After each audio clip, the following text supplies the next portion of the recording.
বুদ্ধ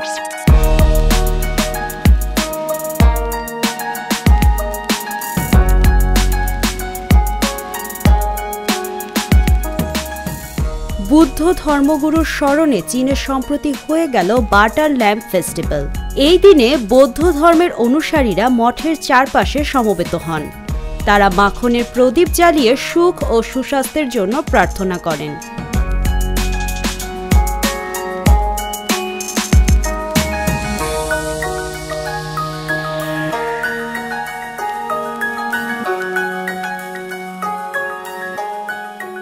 মঠের চারপাশ প্রদীপের আলোকে আলোকিত হয়ে ওঠে। বেইজিং থেকে আসা এক পর্যটক বলেন,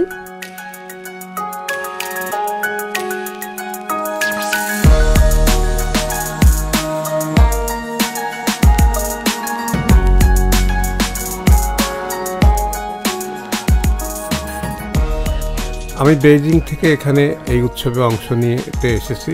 আজ মোট 10,800টি প্রদীপ জ্বালানো হয়েছে। এই বিশেষ দিনে আমি আমার সকল বন্ধু এবং পরিবারের সুখ ও সুস্বাস্থ্যের জন্য প্রার্থনা করেছি।